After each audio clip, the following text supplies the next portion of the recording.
Mağtam olup rağı. Eyyamı gördüm. Şükür haka, biz hem bu yola düştük. Geçirdim bir neçe eyyamı gördüm. Mağfiretinin deryasına ulaştık. Arifler sürerler, yüzgâmi gördüm. Hadar seyran eder, kudret elemin. Musa okuyur, hakikatin kelamın. Yedun almamış, Tanrı salamın. Kutbulakta batli, betnamı gördüm.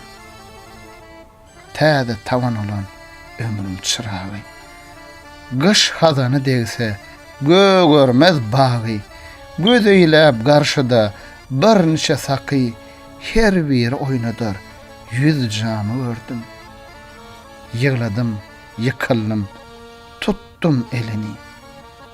4 pişvatı bilen Hazret Ali'ni, Sancarhan, Selim Şah, 7 velini, bir seherde 12 amamı gördüm. Süleyman'ı gördüm, yatır eyvanına. Bir neçe gayipler cem olmuş anna.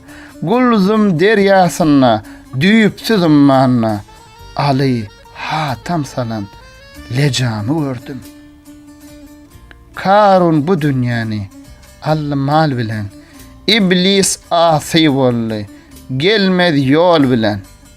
Namangah şehrine batır zal bilen, dövülen cenk salan Rüstem'i gördüm. Mağtım uli, perman valla Allah'dan. Yere inip geldi, arş-ı ağladan. Cebrail getirmiş, ulu dergahtan Muhammed'e inen kelamı gördüm.